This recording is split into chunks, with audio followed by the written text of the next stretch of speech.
10억 원! 노인네 농담이겠죠. 이곳은 당신 같은 사람이 낄 곳이 아닙니다.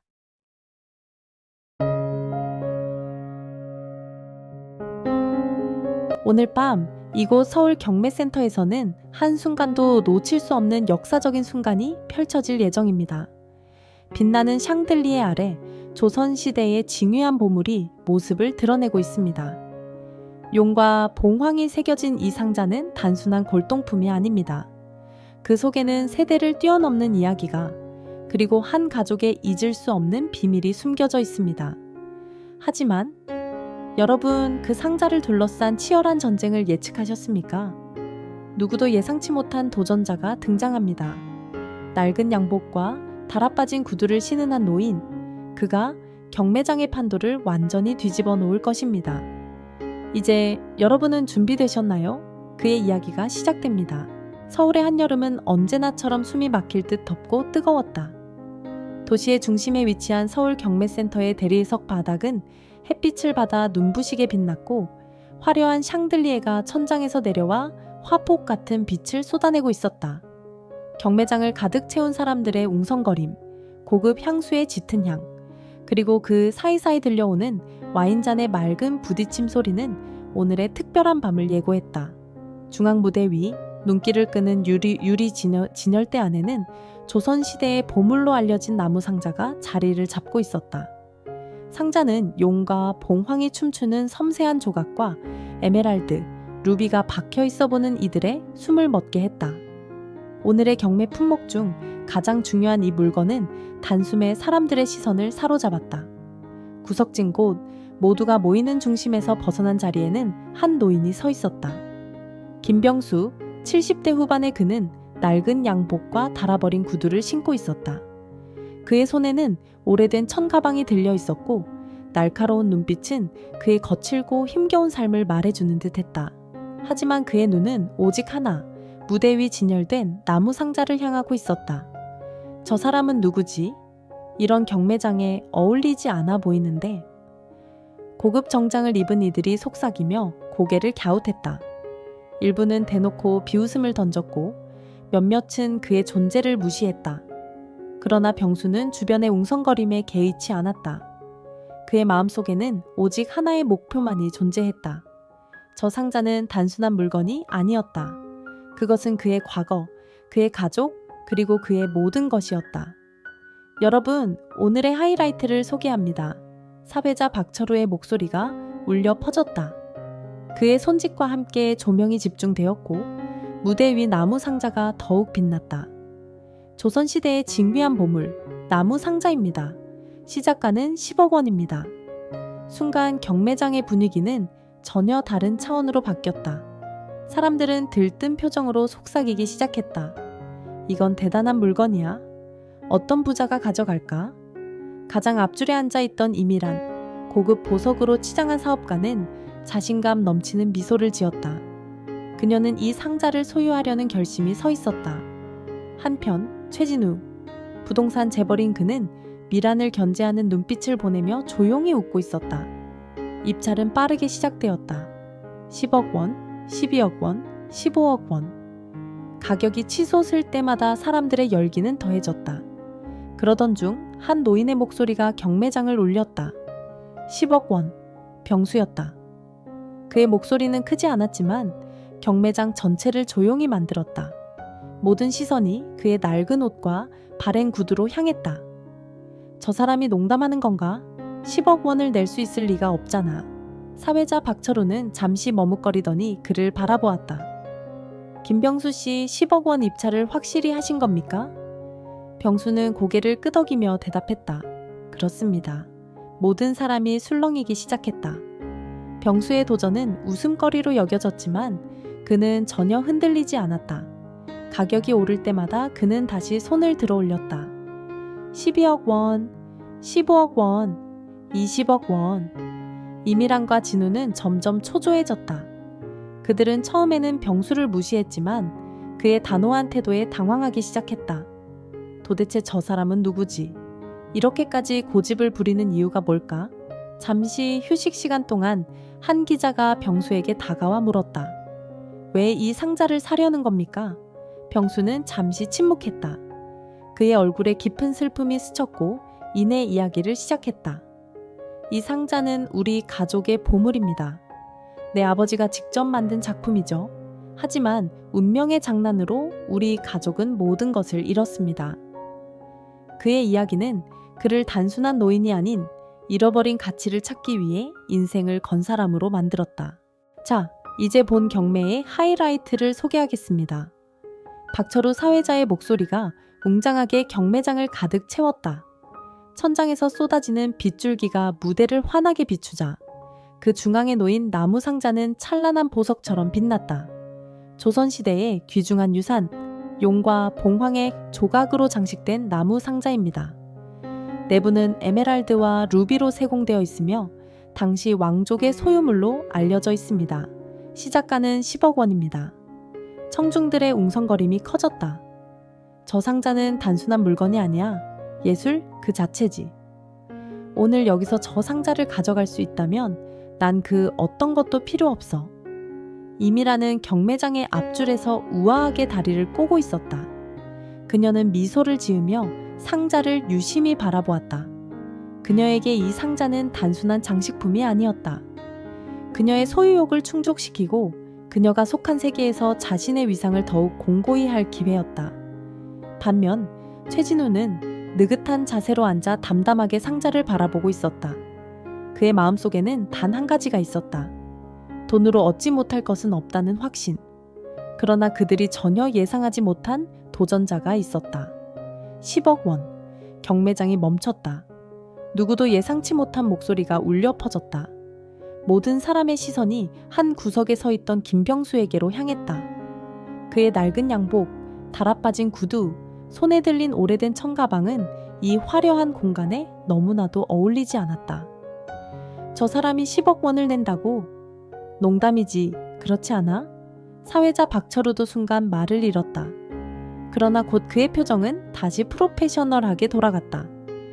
김병수 씨, 10억 원 입찰이 확실하십니까? 병수는 고개를 끄덕이며 단호히 말했다. 확실합니다. 이 말 한마디에 경매장 안의 분위기는 미묘하게 바뀌었다. 웃음과 비난, 그리고 숨겨진 경멸의 눈길이 병수를 향했다. 하지만 병수는 자신의 자리에서 한 걸음도 물러서지 않았다. 가격은 점점 올라갔다.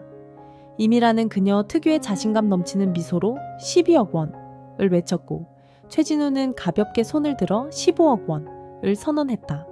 그러나 병수도 물러서지 않았다. 16억 원, 17억 원, 18억 원. 경매장은 뜨겁게 달아올랐다. 청중들은 이제 병수의 진정한 의도를 궁금해하기 시작했다. 저 노인은 도대체 뭐 하는 사람이지? 돈이 정말 있는 건가? 아니면 단순히 주목받으려고 하는 걸까? 이미라는 더 이상 병수를 가볍게 볼 수 없었다. 그녀는 긴장한 표정으로 가격을 올리며 말했다. 20억 원. 병수는 잠시 멈췄다. 그러나 곧 손을 들어 올리며 말했다. 21억 원. 그의 목소리는 여전히 단호했고 그의 눈은 상자를 벗어나지 않았다. 짧은 휴식 시간 동안 한 기자가 병수에게 다가와 조심스럽게 물었다. 왜 이 상자를 이렇게 간절히 원하시는 겁니까? 병수는 한숨을 쉬며 말했다. 이 상자는 단순한 물건이 아닙니다. 제 가족의 역사이자 저의 모든 것입니다. 그의 목소리는 떨렸지만 진심이 담겨 있었다. 기자는 병수의 이야기를 듣기 시작했다. 50년 전 저는 전주의 작은 마을에서 태어났습니다. 우리 가족은 나무 세공으로 유명했죠. 특히 이 상자는 우리 가족의 자랑이었습니다. 제 아버지가 손수 만든 작품으로 저를 위해 특별히 제작하셨습니다. 하지만 운명의 장난처럼 우리는 모든 것을 잃었습니다. 병수의 눈에 눈물이 맺혔다. 기자는 그 순간 그가 단순한 노인이 아니라 인생의 모든 것을 걸고 과거를 되찾으려는 사람이라는 것을 깨달았다. 경매장은 다시 시작되었다. 병수는 여전히 단호했다. 이미라는 점점 초조해졌다. 그녀는 30억 원을 외쳤지만 병수는 곧바로 31억 원을 선언했다. 청중들은 이제 경매장을 떠날 생각을 잊었다. 모두가 병수와 이미란의 대결을 지켜보았다. 최진우는 고개를 저으며 말했다. 저 노인은 정말 대단하군. 하지만 끝까지 갈 수 있을까? 경매장의 열기는 점점 더 뜨거워졌다. 가격은 이미 30억 원을 넘어섰고 2명의 주요 경쟁자만이 남아 있었다. 한쪽은 자신만만한 이미란, 그녀의 눈빛은 상자를 가져가겠다는 강렬한 의지로 가득 차 있었다. 다른 한쪽은 김병수, 초조함이나 두려움 없이 상자를 응시하는 그의 눈에는 어떤 신념 같은 것이 서려 있었다. 35억 원, 이미란이 목소리를 높였다. 그녀는 손에 든 입찰 번호표를 흔들며 병수를 향해 조롱 섞인 미소를 지었다. 이제 포기하시죠, 어르신. 이건 당신 같은 분에게 어울리는 물건이 아니니까요. 청중들 사이에서 웃음소리가 터져나왔다. 그녀의 말은 명백히 병수를 향한 도발이었다. 그러나 병수는 동요하지 않았다. 그는 천천히 손을 들어 올렸다. 36억 원. 그의 목소리는 낮고 조용했지만 경매장의 분위기를 얼어붙게 만들었다. 이미란의 미소가 사라졌다. 그녀는 얼굴을 굳힌 채 병수를 응시했다. 도대체 이 노인은 누구야? 어디서 저런 배짱을 얻었지? 그녀의 마음속에는 의구심과 분노가 교차했다. 최진우는 이미 싸움에서 물러난 상태였지만 병수의 끈질김에 점점 흥미를 느꼈다. 그는 옆 사람에게 속삭였다. 이 노인 대단하군. 하지만 과연 끝까지 갈 수 있을까? 이미라는 다시 한번 입찰 번호표를 들고 외쳤다. 40억 원. 경매장은 술렁이기 시작했다. 청중들 사이에서는 병수를 지지하는 이들도 생겨났다. 저분이 단순히 돈을 위해 이러는 건 아닌 것 같아. 뭔가 중요한 이유가 있는 게 분명해. 41억 원. 병수의 목소리가 경매장을 울렸다. 그의 눈에는 흔들림이 없었다. 그 순간 이미라는 손을 멈췄다. 그녀는 자신이 더 이상 가격을 올릴 수 없음을 깨달았다. 그녀가 승리를 자신했던 순간들이 떠오르며 얼굴은 분노와 수치심으로 일그러졌다. 사회자 박철우는 잠시 말을 잇지 못했다. 그 역시 병수의 끝없는 결단력에 압도된 듯 보였다. 41억 원? 더 이상 입찰하실 분 없으십니까? 그때 예상치 못한 사건이 발생했다. 청중 중 한 명이 자리에서 일어나더니 병수를 향해 다가갔다. 김병수 씨. 그는 낮은 목소리로 말을 걸었다. 혹시 이 상자에 대해 더 말씀해 주실 수 있습니까? 병수는 잠시 그를 바라보더니 고개를 끄덕였다. 이 상자는 단순한 보물이 아닙니다. 제 아버지가 제 손에 남겨주신 마지막 유산입니다. 그 안에는 우리 가족의 역사가 담겨 있습니다. 청중들은 숨죽이며 그의 이야기를 들었다. 41억 원, 마지막 기회입니다. 사회자의 목소리가 다시 울렸다. 이미라는 더 이상 가격을 올리지 않았다. 그녀는 분노로 자리에서 일어나 경매장을 떠나버렸다. 최진우는 고개를 끄덕이며 병수를 향해 박수를 보냈다. 당신이 이겼군요. 사회자는 망치를 높이 들고 선언했다. 41억 원, 낙찰입니다. 김병수 씨에게 축하의 박수를 보냅시다. 청중들은 환호성과 함께 박수를 쏟아냈다. 몇몇은 병수를 향해 다가가 그의 이야기를 들려달라고 부탁하기도 했다. 병수는 상자를 품에 안고 무대에서 내려왔다. 그는 천천히 경매장을 빠져나갔지만 그를 따라오는 시선은 끊이지 않았다. 저분이 정말 41억 원을 냈단 말인가? 그 상자에는 무엇이 들어있을까? 그가 경매장 문을 나설 때 한 기자가 마지막으로 물었다. 김병수 씨, 이 상자를 가지게 된 지금 어떤 기분이신가요? 병수는 잠시 미소를 지으며 대답했다. 제게 이 상자는 돈 이상의 가치가 있습니다. 제 가족의 역사와 사랑, 그리고 그 모든 것의 증거입니다. 그의 말에 기자는 한동안 아무 말도 하지 못했다. 경매가 끝난 뒤 김병수는 조용히 자리에서 일어나 상자를 품에 안고 경매장을 빠져나갔다. 경매장의 출구를 향하는 그의 발걸음은 느렸지만 그의 눈빛에는 깊은 평온함이 서려 있었다. 그러나 그를 따라오는 시선과 웅성거림은 멈추지 않았다. 저 상자가 정말 그렇게 가치 있는 건가? 저분은 도대체 어떤 사람일까? 문 앞에서 한 기자가 병수를 붙잡았다. 김병수 씨, 잠깐 말씀 나눌 수 있을까요? 왜 이 상자를 사기 위해 그렇게 큰 돈을 쓰셨는지 이야기해 주실 수 있을까요? 병수는 잠시 고민하더니 고개를 끄덕였다. 이 상자는 단순히 비싼 물건이 아닙니다. 제 아버지의 손길이 담긴 작품이자 우리 가족의 역사가 담겨 있는 보물입니다. 그것을 되찾기 위해 제 평생을 걸었습니다. 기자는 그의 말에 더 깊은 관심을 보이며 물었다. 그럼 이제 이 상자를 되찾은 지금 어떤 기분이 드십니까? 병수는 상자를 부드럽게 어루만지며 말했다. 이제야 비로소 제 인생이 완성된 것 같습니다. 제가 이 상자를 다시 손에 넣을 수 있었다는 사실이 저에게는 그 어떤 금전적 가치보다도 소중합니다. 며칠 뒤 병수는 고향인 전주로 향했다. 한때 번성했던 가족의 나무 세공 공방은 이제 폐허가 되어 있었다. 하지만 병수는 그곳을 바라보며 오랜 추억을 떠올렸다. 그는 공방 안에 낡은 나무 의자에 앉아 조심스럽게 상자를 열었다. 상자 안에는 오래된 편지가 들어있었다. 그것은 그의 아버지가 자신에게 남긴 마지막 메시지였다. 아들아, 인생은 언제나 우리가 예상하지 못한 방향으로 흘러간단다. 하지만 어떤 역경 속에서도 우리의 가치를 잊지 말아야 한다. 네가 세상을 살아가며 남긴 흔적이야말로 진정한 유산이란다.